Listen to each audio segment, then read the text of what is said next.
All right, welcome to Phil and the I always say Kid. dumb shit as soon as we fucking start. Are we changing the logo? Yeah, I guess it's not really Phil and the Kid anymore. I don't know if we're like fully set on the final name situation. I think so. I think we're pretty good though. Yeah, I think we're pretty good. I gotta hire somebody to do the fucking logo then. Yeah, if anybody's out there, Yeah, we're hiring logos again. Yeah, what are we calling it? Andre is taking all our money right now. Stop saying fam. Oh, I guess she can hear us. Okay, so Let's before we dive into the Cheers. exciting topic of the last 24 hours or so, U.S. debates. Yeah, because and the mass exodus. So in today's episode of Spiro and Phil selling Toronto, we're gonna be it's talking so good about though. I love it. mass exodus of people leaving Toronto or the GTA. Is it the GTA or mainly Toronto? No, it's Toronto. It's like Toronto proper. Everywhere. York Region's GTA, right? You'd consider even like yeah, that's Oshawa's GTA. Whippy's GTA, sorta. Maybe, yeah. I guess we'll count Right? it. Definitely. I don't like to count it personally, but I think it definitely. Wow. Yeah. Spiro thinks Oshawa is lesser than. No, I just think it's not Toronto. That's fair. It's definitely not. Yeah, it's the greater Toronto area. Yeah. But yeah, people are definitely moving. Mass exodus. But And the presidential debate. That was a show. Did you watch it live? No, you watched it today. I turned it off. I was gonna go to bed.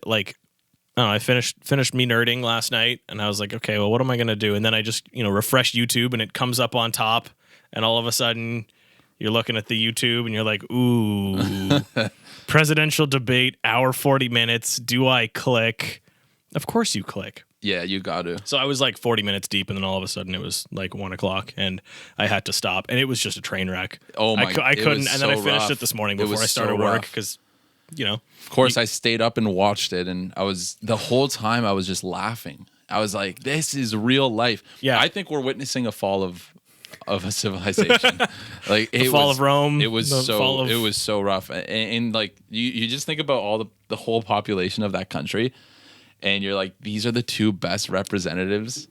Yeah, this is all you got. And I honestly, to give Biden respect, I thought he would get ripped to shreds. And honestly, I think he probably won the debate. I mean, he was definitely more presidential, if you will.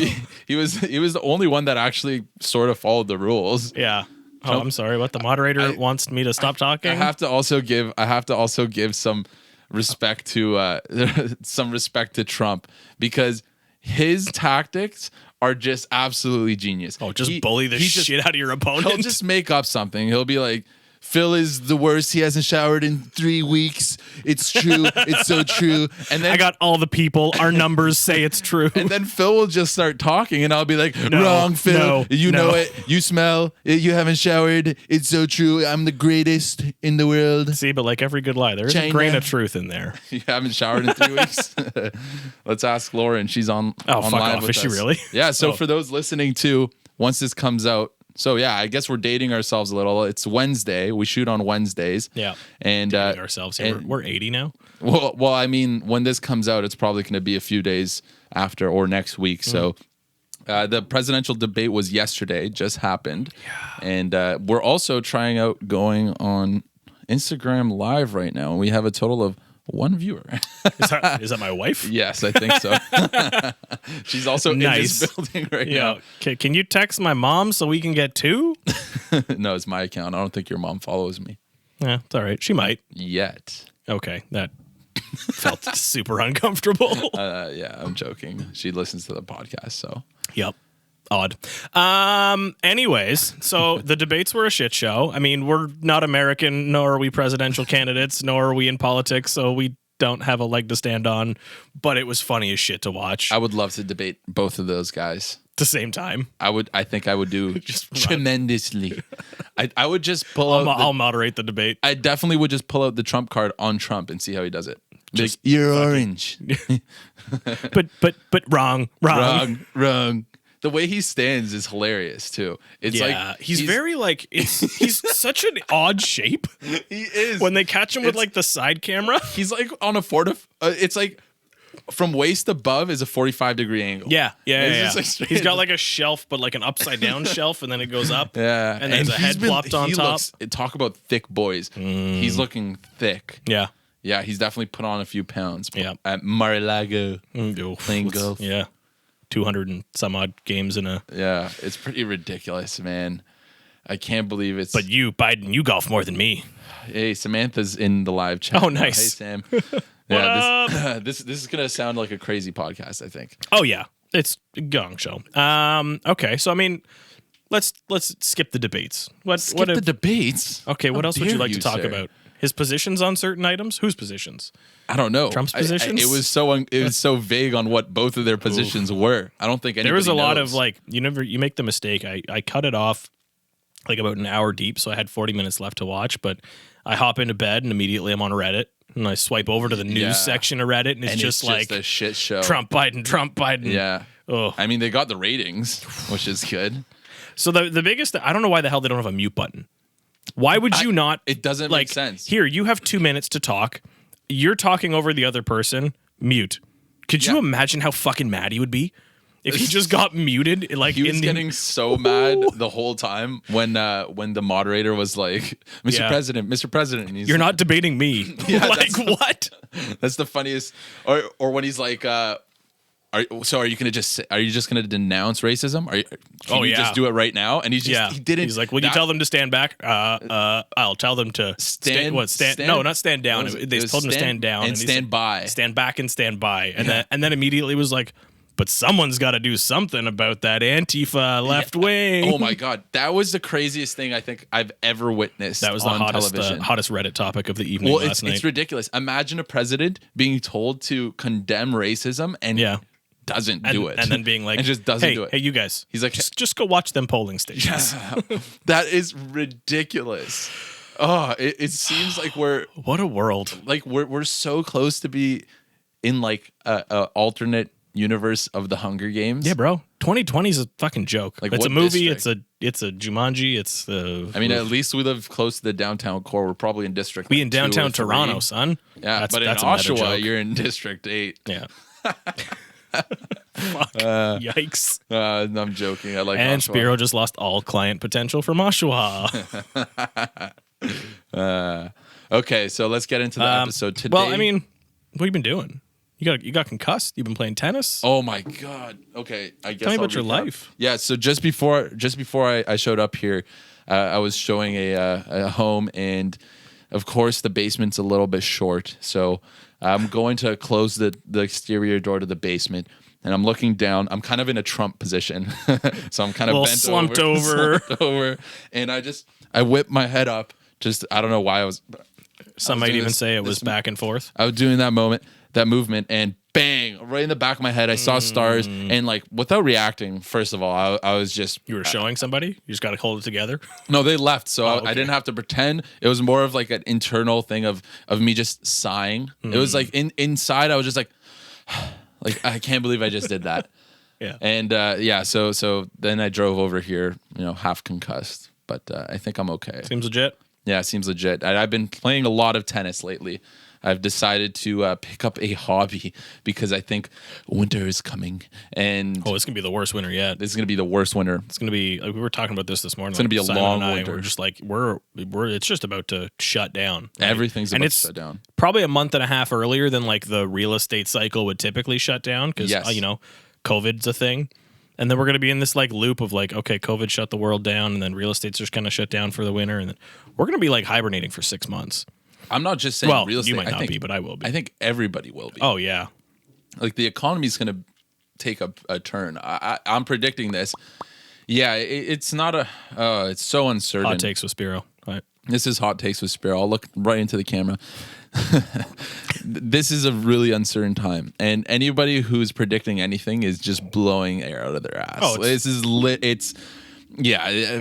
Oh my God, it pains me to see people listen and actually take to heart what people are predicting the economy to be within 6 months, because nobody knows. I could tell you one thing that properties historically have maintained value, and maybe there will be a little blip, but in the long term, properties are still a good investment. They go up and down all the way up. Exactly. And that's where my stance on real estate investing or investing right now begins and ends. Okay? So don't ask me what I think the market's going to be in 6 months, because my opinion is just as valid as anybody else's. So, and this is the truth. Well, how many people at the beginning of COVID made bets against the market, thinking everything, you know, just common sense would have said, down she goes, beginning of COVID, right? Yeah. And you know why, though? That's because interest rates went down. Yeah. And they just have an exact effect on each other. When interest rates go down, house prices go up. So when the economy is in such a rough shape, and over the next 6 months, we truly don't know what's going to happen. But let's say the economy is not too strong.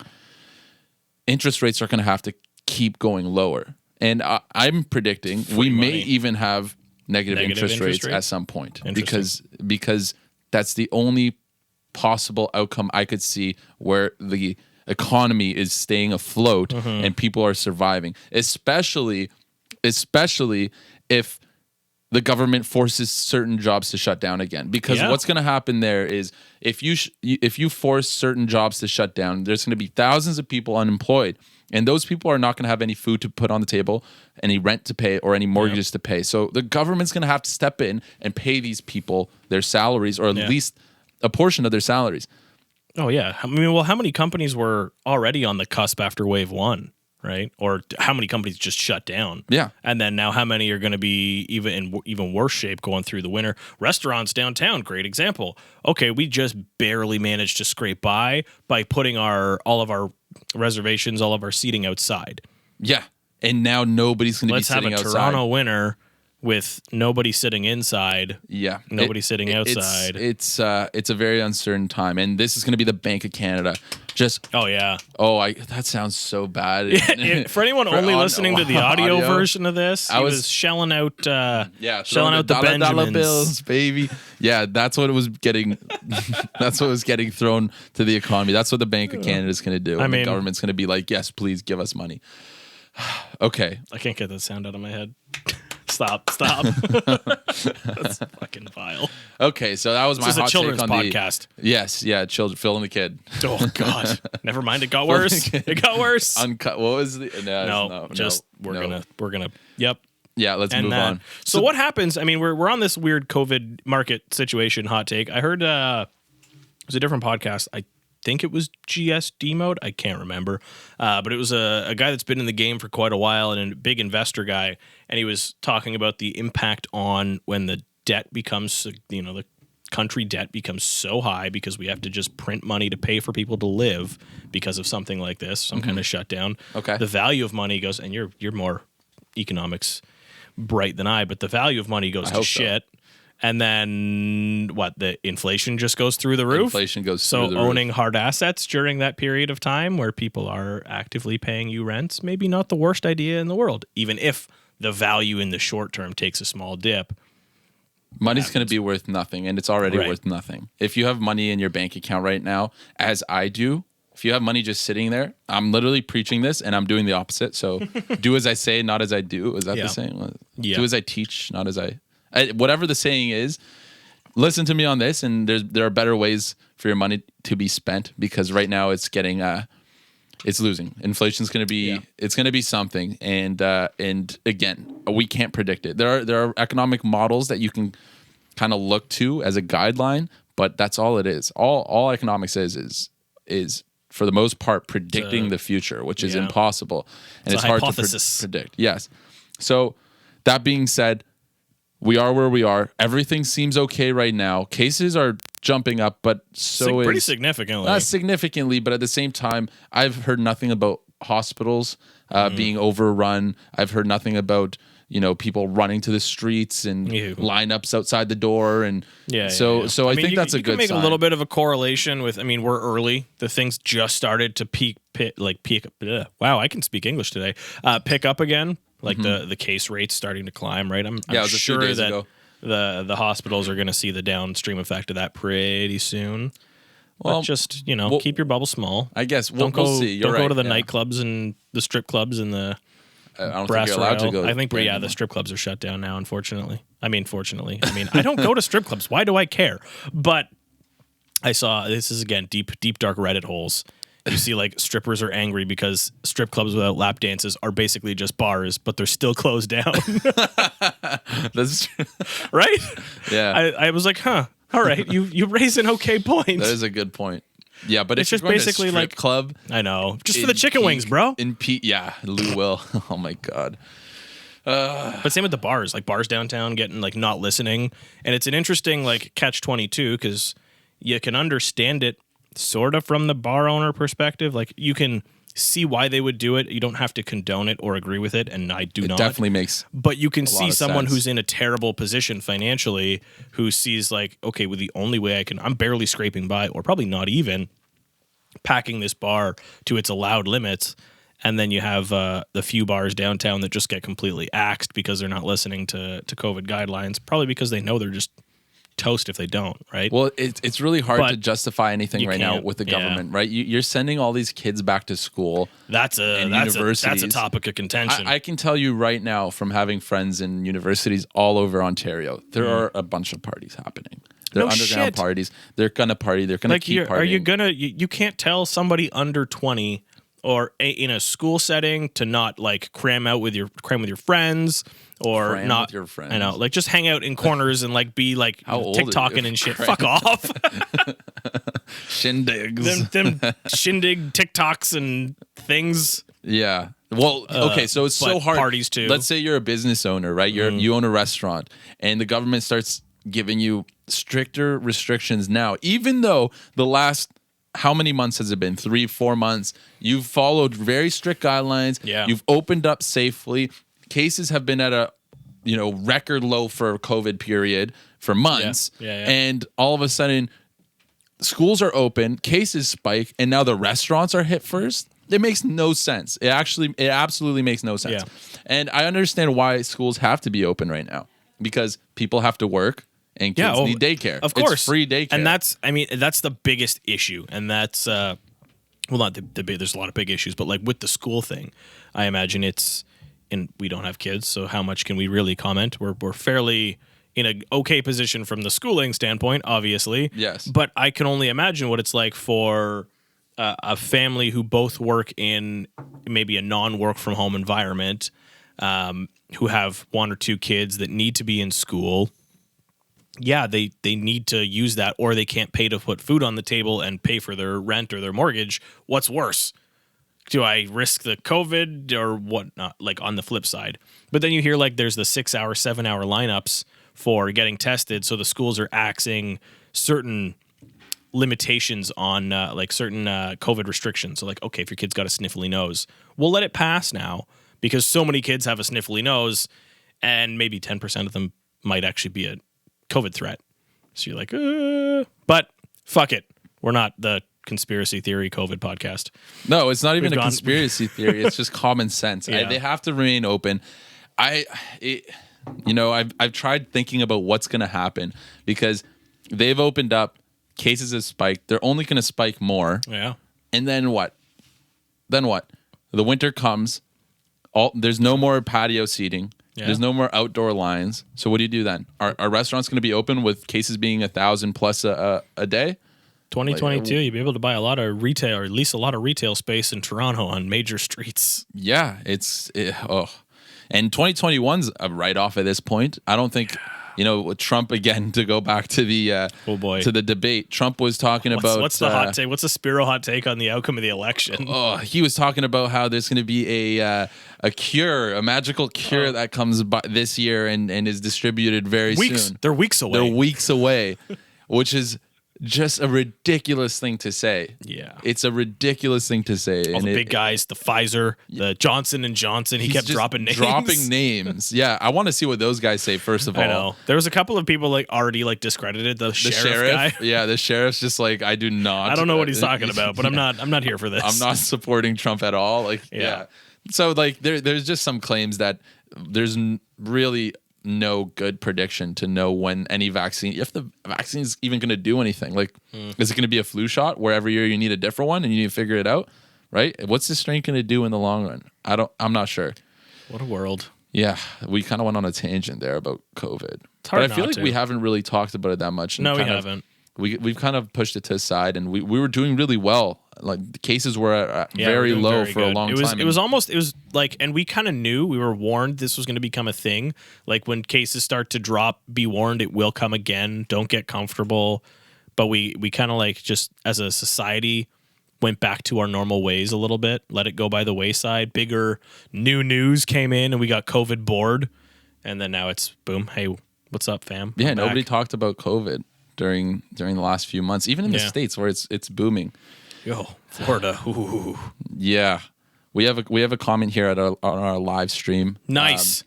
Yeah, sad to say, but most restaurants are already pretty screwed, second wave or not, and I think that's pretty true. Yeah, I think that's. I think very, a lot of very restaurants, fair. especially The ones mom that are- and pop ones Oh. that don't have a big franchise backing them, or Even the big franchises big have got to be franchises. calling out lines of credit left, right, and center at this point. Like, Yes. their Yeah. debt load is going to be gigantic to stay afloat, and then wave 2 coming back, boom, boom, yeah, le boom.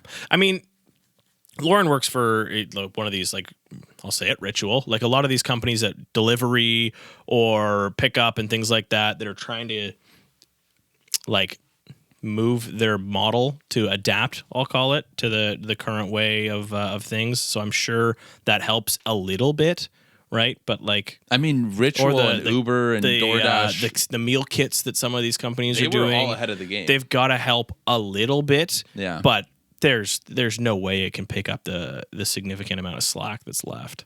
No. We'll see. It'll be I think it's gonna be pretty boring on King Street in 2021. Yeah. 22. It's kind of it's upsetting. Oof, the doom and gloom podcast. I know.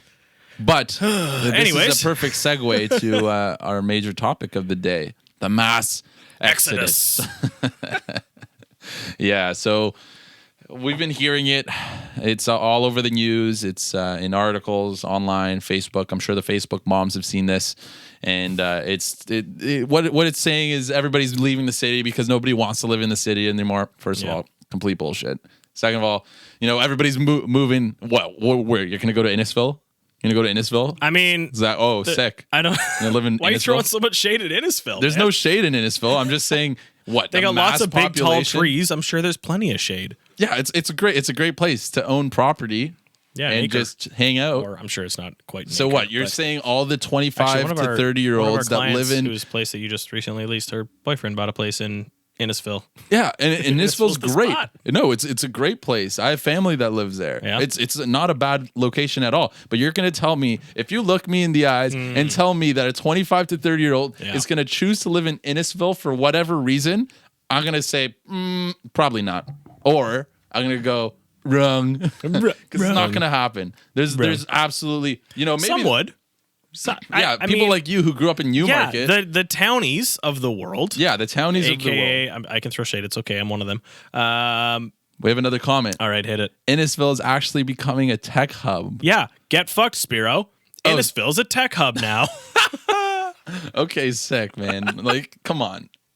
If that's the best argument, though, that Innisfil is a tech hub. I mean, and I'm okay. talking about Innisfil. It's a beautiful place. It's That's great. one very And, like, specific example. Yeah, it's a specific example, but I'm saying anywhere out of the GTA. Let's look at there's a anywhere mass in the world exodus. right now could in theory become a tech hub, and I think that's probably the part of the reason for the exodus is if you can look at Toronto versus the cost of living elsewhere. That's maybe not so far from Toronto, but you can come travel and see it every so often if you want to go downtown or you have to go into the office for a meeting, but work from home 4 days a week or more. Then what's stopping you from leaving, going renting a larger space for less money? And this is fun because I'm playing the opposite side, but come on, let's be real. Toronto's a shit. But honestly, that's what a lot of people are doing. What's though, stopping right? you? I'll tell you right now, okay? So let's paint this picture, okay? You need a moderator. You're, you're a 27-year-old. Let's say 30-year-old to make it easy. You're a 30-year-old. You're renting a condo right now, and it's costing you $2,000 in Toronto, okay? So COVID rents, $2,000 maybe they cheap. $2,000 rent in Yep. Toronto, and you're like, what could $2,000 get me in? Name the city. Where is it? An hour away. Let's pick somewhere else. 1 hour? Yeah, pick it away. Nah, still was expensive now. Yeah, they're all expensive within an hour. Nah, to be but honest. like We're in purchase price, Hamilton now. purchase price Okay, versus I'm gonna go to rents. Hamilton because it's cheaper and I can get a bigger spot in Hamilton. Okay, so let's say Hamilton. Better buy There's an a GO e-bike. train.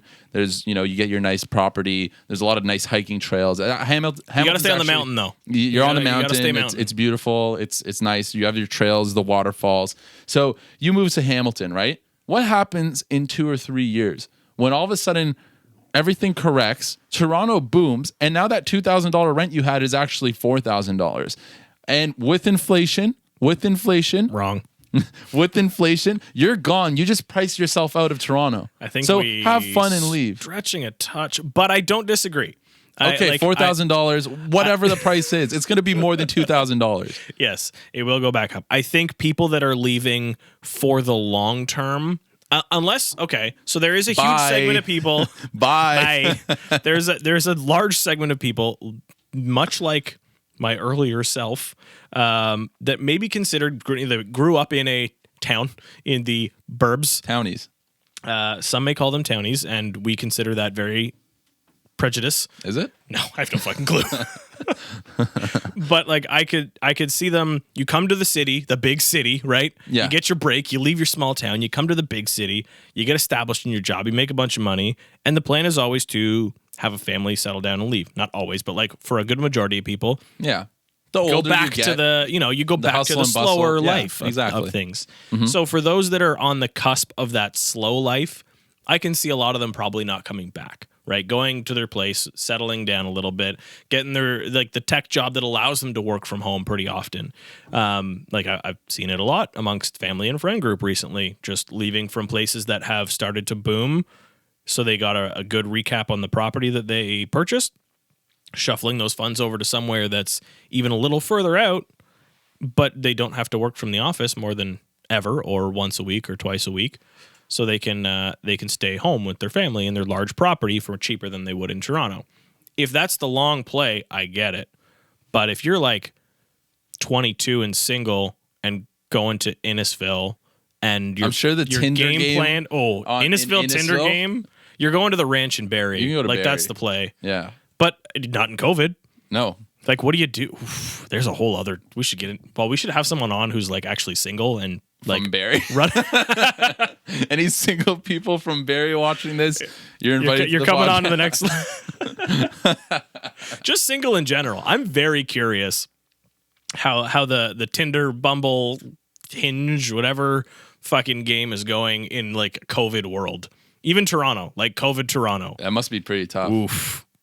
Yeah, and now you take that further out of the city, and it's just If you're dark single, days. you're not leaving unless you're going back Yeah. to family. And then you're not going to leave. We're the coming city. into like cuffing season, where like it's going to be cold on top of COVID. People going to be lonely. Yeah. Damn. Yeah, it's don't leave Toronto. Come on. Really? Like, what are you doing? Well, I okay. think- So I if think- you're a single dude, let's say you're a single dude and you live in a bachelor apartment. Okay. That's 400 square feet. Yes. You have no balcony, Juliet balcony, right? So you can smoke a joint outside the balcony every so often because that's the only thing that's keeping you alive. okay, depressing. Must it be not be depressing? You're working from home. You got Okay. 400 square feet. You got no dog. You got no girlfriend. All you got is Pornhub. Okay. That's it. Okay. Would you not want a little bit more space? Go to the pound. Adopt a dog. Oh, Jesus. They're- The dog needs they're more giving them space than away for that. free. The dog Okay. That's Okay. rude to the dog. That's fair. Okay, that's fair. People are getting cooped up. Yeah, Yeah, and they want to flee the city. That's fine. I get it. Flee the city.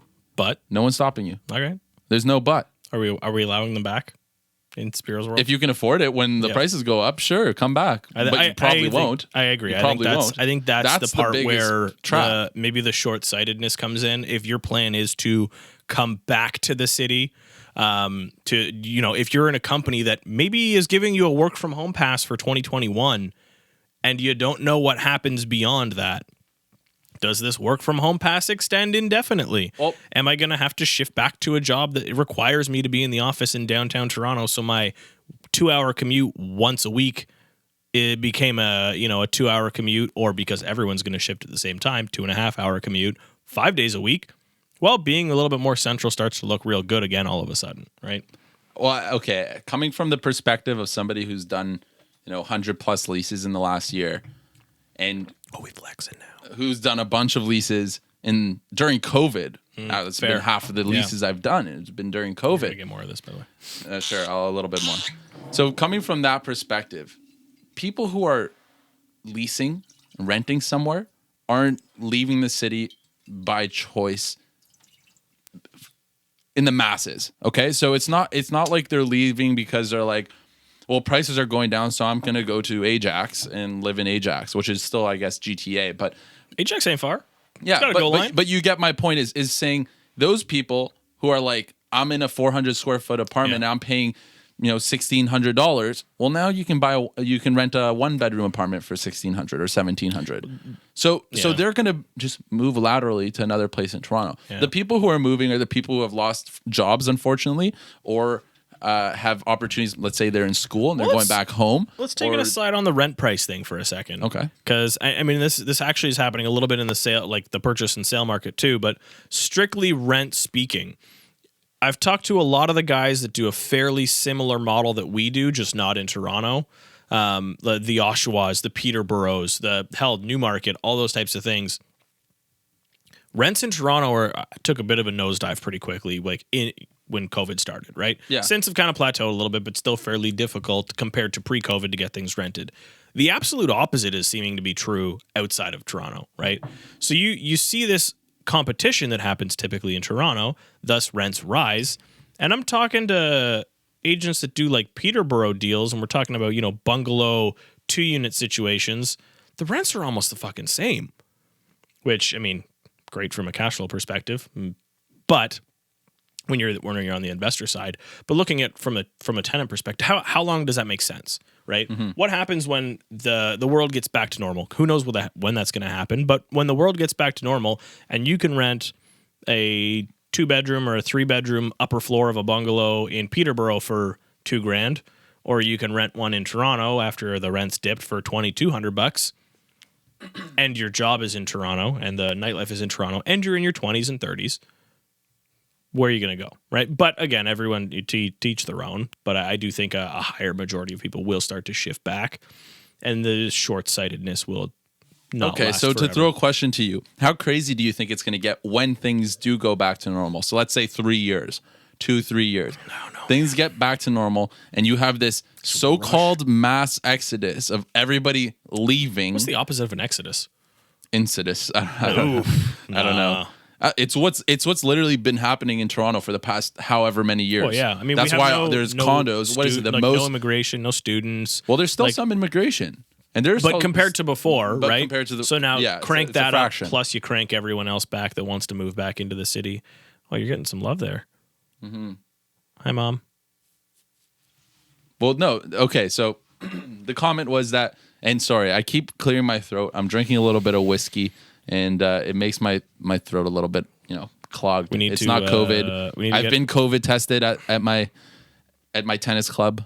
Oh, did you really? No, they'd take a temperature test. No, it's not COVID tested. What the fuck? I want to do the swabs. Yeah, no, not those. I think it might still the be blood? a swab. The antibody, the diabetes thing, the Joe Rogan antibody test. Yeah, we're not there yet. Let's get Dr. Drew in here.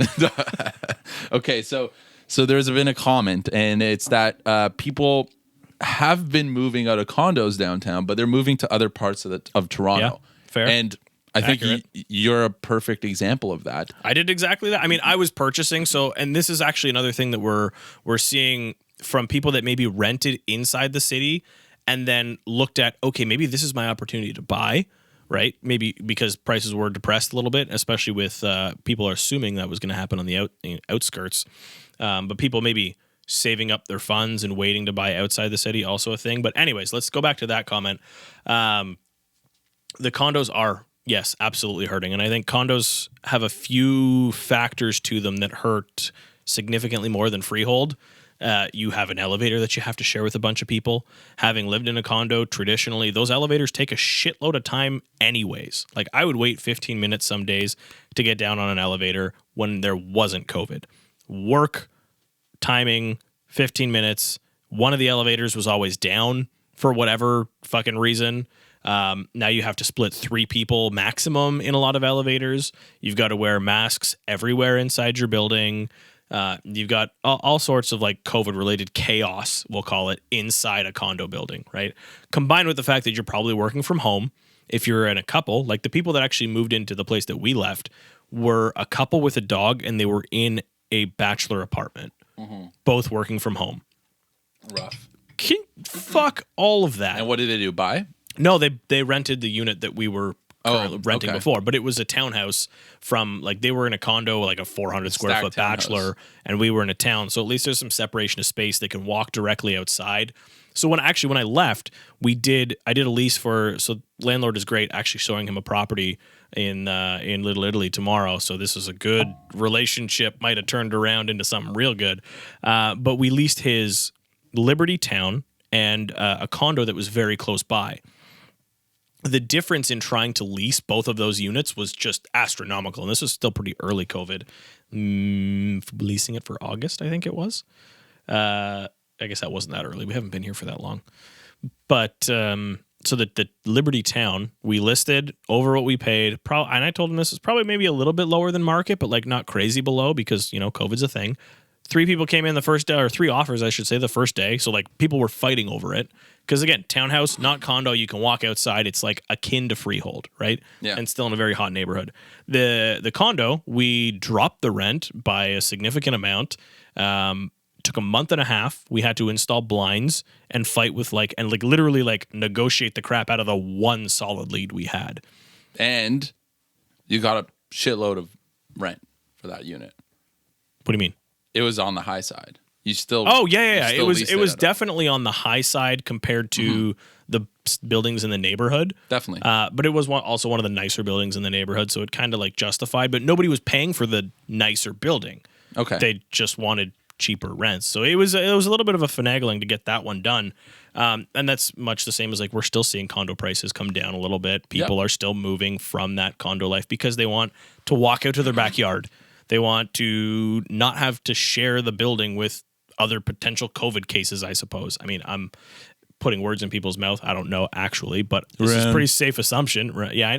Actually, you know what? I'm not going to put words. I'm just making up facts, and it's real. It's the way to go. That's the way to go. It's proven. It's a proven but I mean, tactic. there's also an Airbnb factor too, right? In certain, the Airbnbs don't really play in that freehold space too often. This is actually exactly what I've been telling some of our current clients whose properties I've been leasing at the moment. So we have a bunch of, right now we have roughly 10 leases that I'm managing and that are available. And a lot of them are 1-bedroom apartments in homes. So it's either semi-detached or detached homes.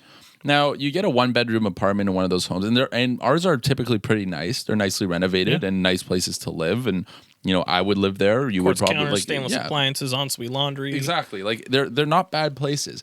But our usual price is of $1,700 for a unit like that. Yeah.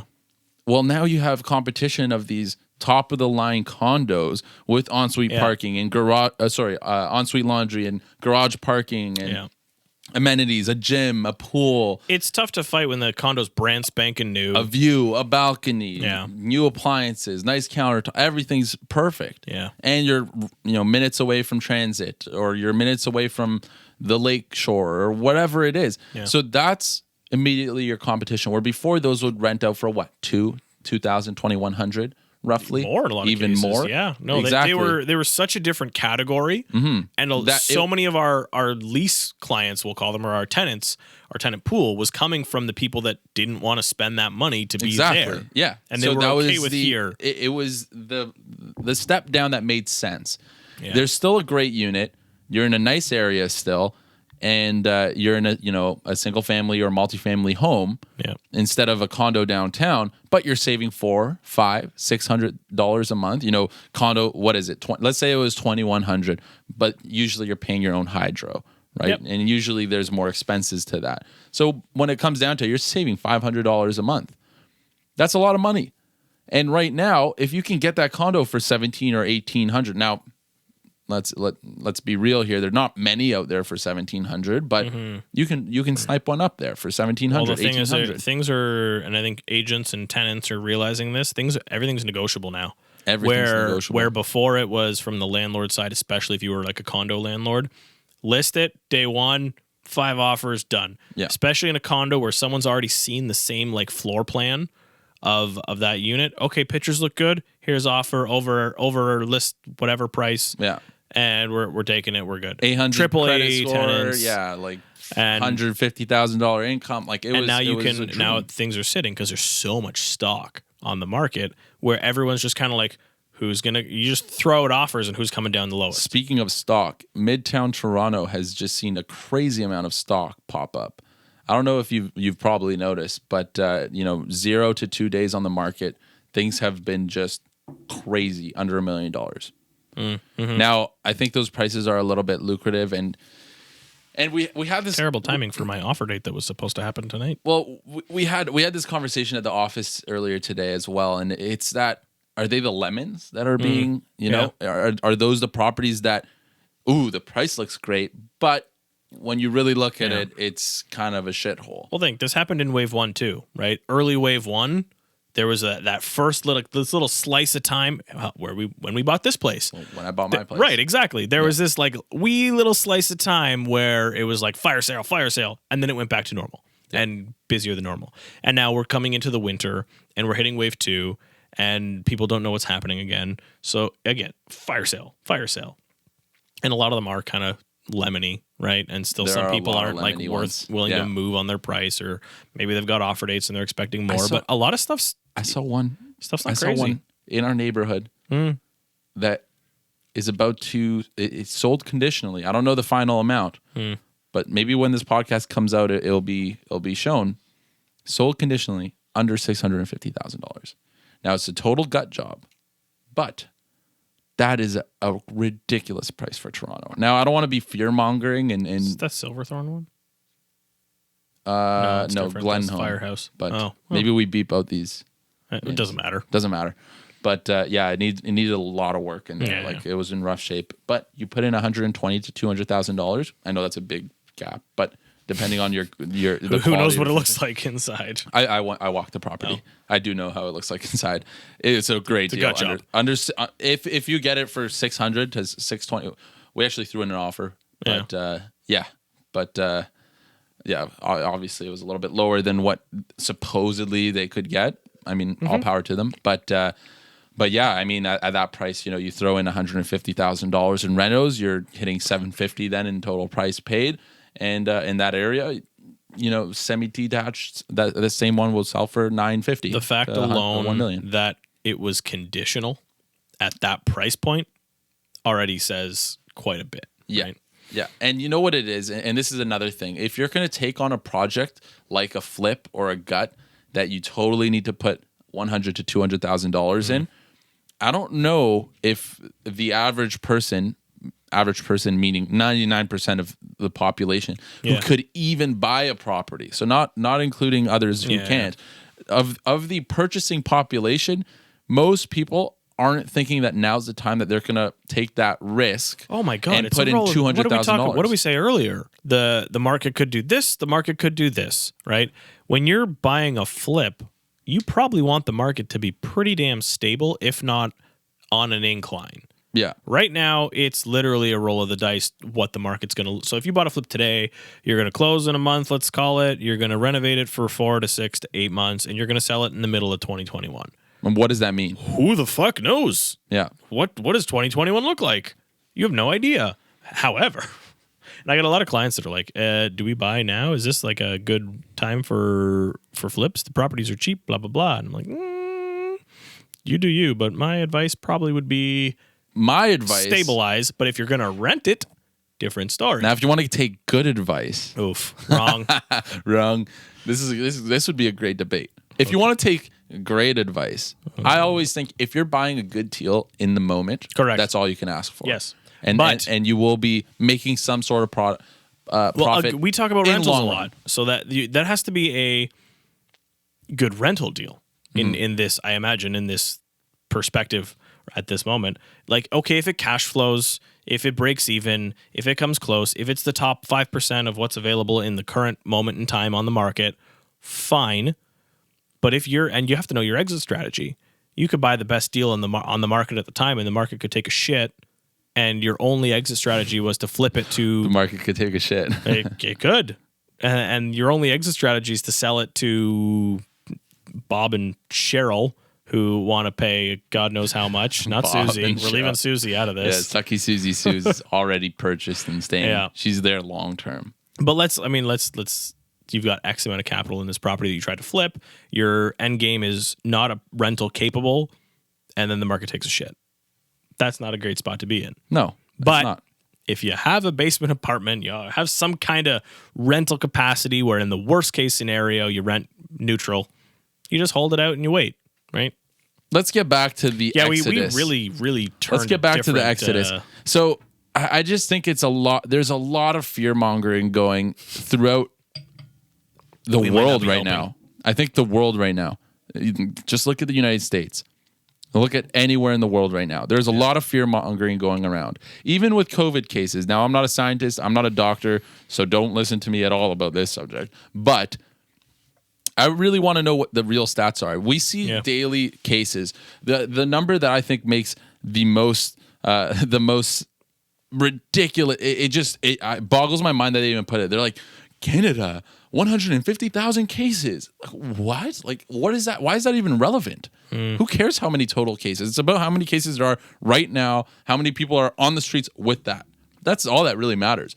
There could be 50,000 cases right now in Toronto. If they're all isolated and everybody knows where everybody is and nobody's walking around, okay, great. Yeah. Like, that's fine. It's the transmission of it all, and it's the current cases that I worry about. Well, obviously, you're more worried about the I don't care what happened 3 months ago. I care about what's happening right now, and what should I do right now to make sure I'm safe and the people that are around me are safe. Anyways, that's one case of fear mongering. Yep. Okay, I think the mass exodus is another case. I do think there is some truth. What's a thing? It is real. a thing. It is a real thing. It is a real thing. People are moving out. Yeah. People always moved out. That never. But nobody that else is never coming different. in. It's the people that are coming in that are a little different. So Well, people there's- used to come in Yeah. because of jobs. Immigration, foreign exchange students, for Yes, example, and Airbnb, like So a couple of those are still happening, right? on a Peop- much smaller scale. much smaller scale, but they're still happening. People are still moving here because Toronto's still a great city to be in. And relatively, I mean, just look at anywhere in the States, it's a lot safer. Oof. This is where you still want to be, the GTA and Toronto. Oh yeah. So people will move out, sure, but I don't think it's a scary point where you should really worry about, and it's very clickbaity. I think it's do you. People are going to do what they want to do. Whether it's buy somewhere in Innisfil, go ahead. Innisfil's great. It's awesome. Go there, live there. Have fun. Just think a few years down the road. But think a few I think years down the maybe road. all we're saying is take a long-term view on things. Think past COVID. Think the next year. Think what if next year has COVID? Think what if next year doesn't have COVID? Fuck it. Think 2 years down the road, 3 years down the road, 4 years. Am I still wanting to be in Toronto? Where do I want to be? Or is this my opportunity to purchase something outside the city and never come back? Or am I going to do this and potentially regret it? Or can I do this, rent it out, and move back? Oh, we got a question. We got a listener question. This is actually me. This is my comment. Again, I need to jump in. Fuck. If you have money right now in Toronto and you're staying in Toronto and you're thinking about investing in Toronto, think about the next few years and think about what's going to happen. Once this is all said and done and inflation kicks in and the government's been throwing money to people and inflation is booming and interest rates are at all-time low and prices have risen, when would be a good time to buy? So right now, there's a little glimpse, a little window in the economy that could be a good chance to buy. Now, I'm not saying it's certain because nothing's certain in life, and with any investment you make, there are ups and downs, there are risks and rewards. Zero guarantees offered on this podcast. Ever. Never It's a will. dirty I G word. guarantee I will never guarantee anything. Yeah, accurate. It's the dirtiest word. So if you have some money sitting there, there are deals out there. Yes. There are many deals out there. And as long as you are cash flowing or covering and the appreciation, the potential for appreciation is there, which if you're buying close to the new subway line and you're picking up something for under a certain amount of money, in 5 years, you're going to make it. It might be more long term. You might not make that money in a year or two. Okay. But think about long term. Think about where do you want to buy? What happens when all the jobs come back? Which there are a lot of jobs still here. Yes. We're not a desert town. Toronto's still I'm sorry, Toronto, the desert town. If we were the desert town, then deserted town. I'd be worried for everybody else in Ontario. Whatever. By the way, Billy Sue, shout out to Billy Sue. He told me to take my shirt off. Do it. No, I'm a little bloated. Yeah, maybe that'll be next week's episode. Yeah, give us a few months in the Billy. Come train us for like 6 months, and we'll take our shirts off on the next podcast. Don't look at me. Play Billy. I'll play you in bocce. That's a wet ass. Awkward long silence. Andre, do you have any questions about the mass exodus for us? I know for you, I mean, you're sort of in that same demographic now where, you know, the next few years recently engaged. I don't know if we've talked about that. Recently engaged. What? How the fuck did I not know that? Did I know that? I did. I congratulated you. You congratulated. Well, congrats again. Yeah, so our producer is recently engaged, and he fits perfectly in that category of in the next few years. You know, when should you buy? Should you even buy?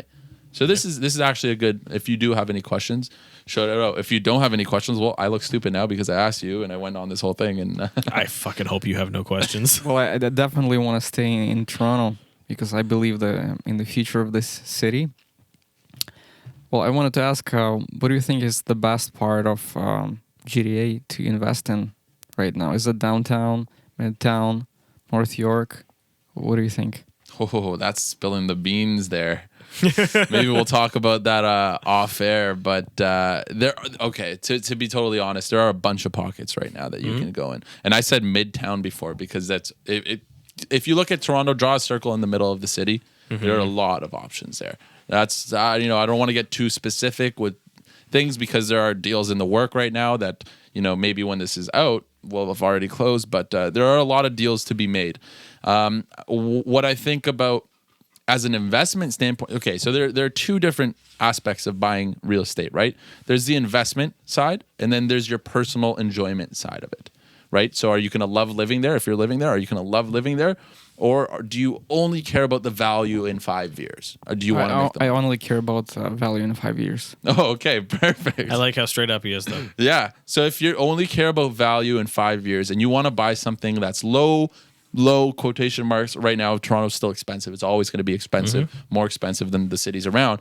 But if you want to buy something low that's going to appreciate and you're going to make some money in the long term, I would definitely look at properties that aren't in the main neighborhoods that pop up in your mind in Toronto, because those neighborhoods are always going to maintain their value much more so, especially now, than the up and coming and the neighborhoods that are being gentrified right now, because those neighborhoods are going to be the first to be held off, because those are the neighborhoods that investors are putting money in who have maybe slowed down in investing right now, and people in those neighborhoods may need to sell more than the people in the more prestigious neighborhoods.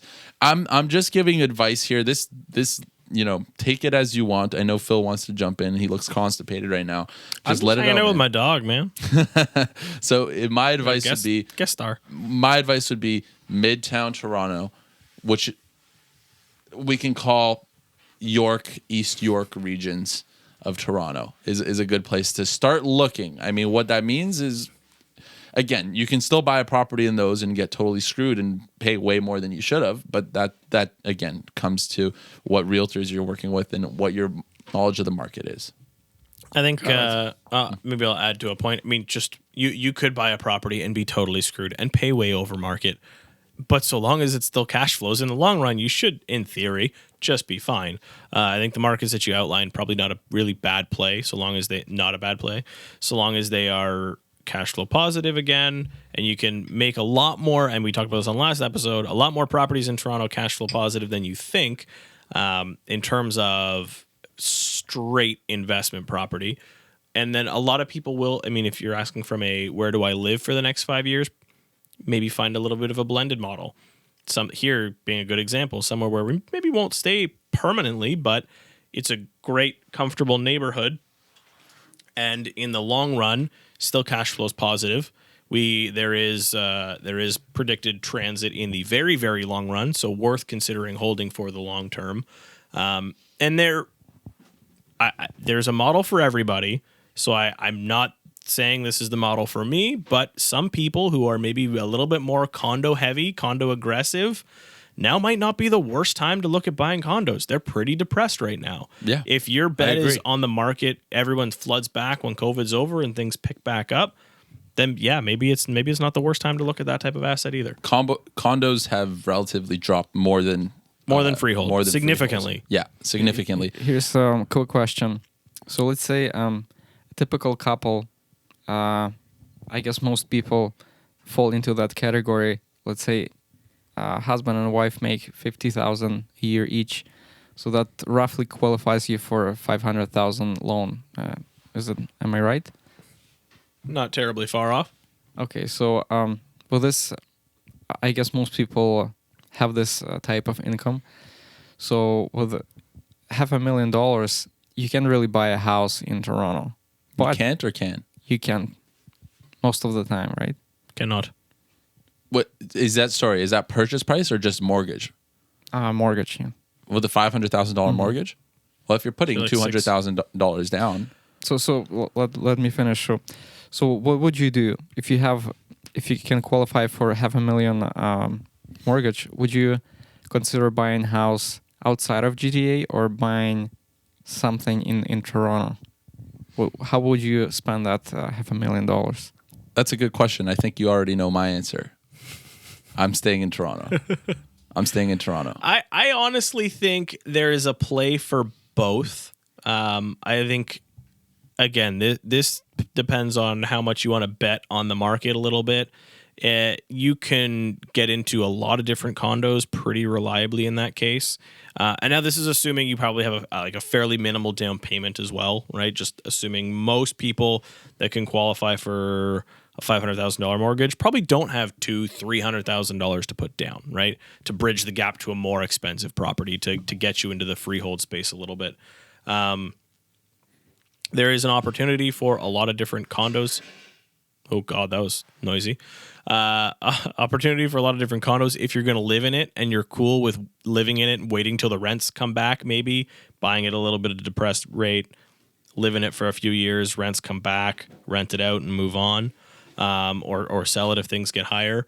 And then there is also a different play that can be made for moving out of the city, the Oshawas, the Newmarkets, the Hamiltons, pick an hour away in each direction, that you can find something and potentially consider renting it out, doing a little bit of a house hack, keeping it in the long run as well.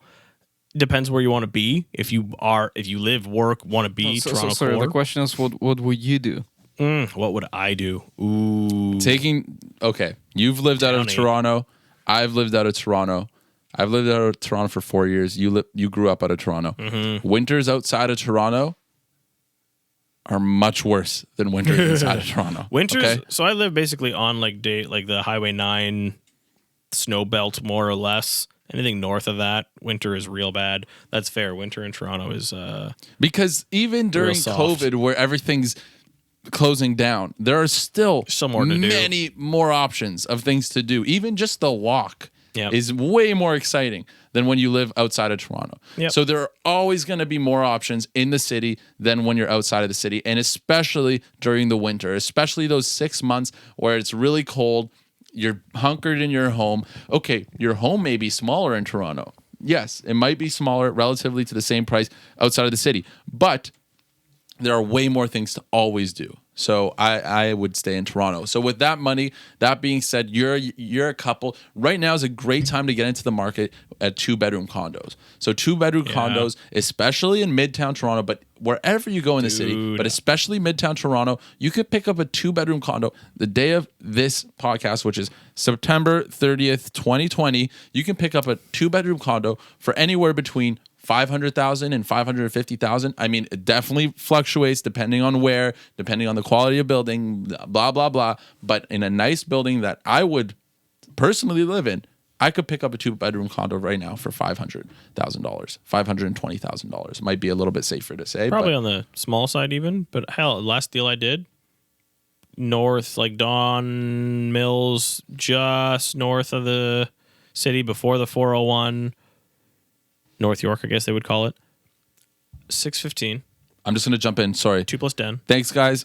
Oh, you're getting cut off here? Yep. You went live too long? We went live too long, I think. Oh, that's weird. Downloading the video. Anyways, 615, just north of the city. Almost 1,200 square feet with parking, locker, in-suite locker, 2 and a den. 1,200 square feet, $615,000. Yeah. Yeah. And the fees weren't even that bad. It was like $700 for fees. So to be honest, that's where I would look at, and that's where I push people towards, because you won't, if you're affording something like $500,000 as a mortgage and you're putting in, let's say, $100,000, that's $600,000. You can comfortably get something like that. You also most likely don't have the safety net of savings or assets to afford a leaky basement, a roof that you need to change all of a sudden. Fair. Anything that happens in your house, a flood, plumbing issues, all the things that could pop up in your freehold home.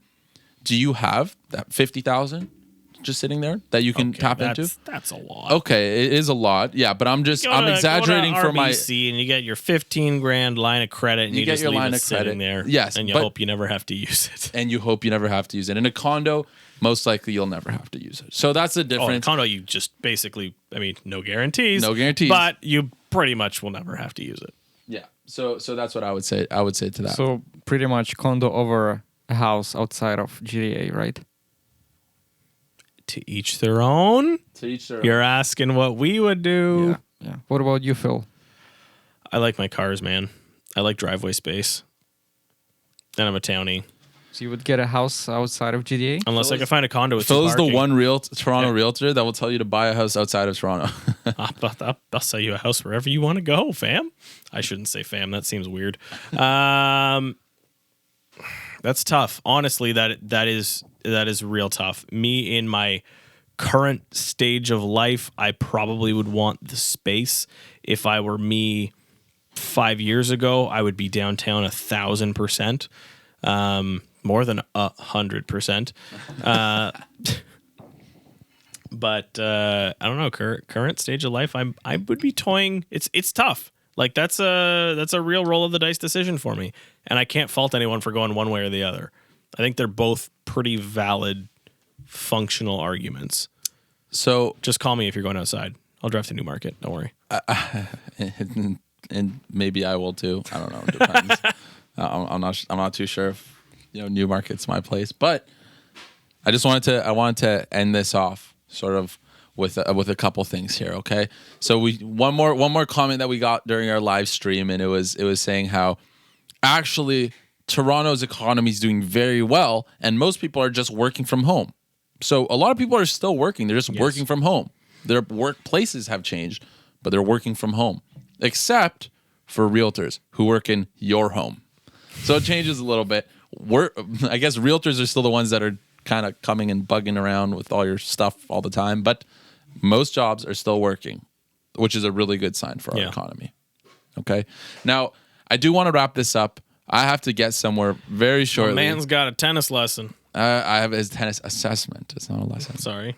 The lessons will come afterwards. Determine whether or not you're worthy for assessment or lessons. Definitely worthy for lessons. I think I'm not worthy for no lessons is the better way to put it. Trying to be nice. No, this was a lot of fun. I think the setup's coming in. We got this thing, which I should probably shouldn't have done that, but We have a little bit more setting up. Hopefully the lighting is getting better. Hopefully the cameras are going to be better going forward. Andre's Almost done a there. great job. Phil Absolutely. has done a mediocre job as usual. Bitch, I bought the house. That's in my basement. That's true. I'm sorry. I take that back. Phil's done a great Spiro's job. paying as well. rent from here on out. Rent's due. Next Yeah. episode, you're gonna have this shit. shirt. The Rent's Due shirt. Yeah, Hondo P. No, we've had a great time. I've had a great time. I think this. We've finally come back to our Settling routine, in. and I This is think nice. once we'll figure out a date where we're posting regularly on. So we're shoot on Wednesdays for everybody who knows. It's September 30th, the day after the live presidential streams. first debate.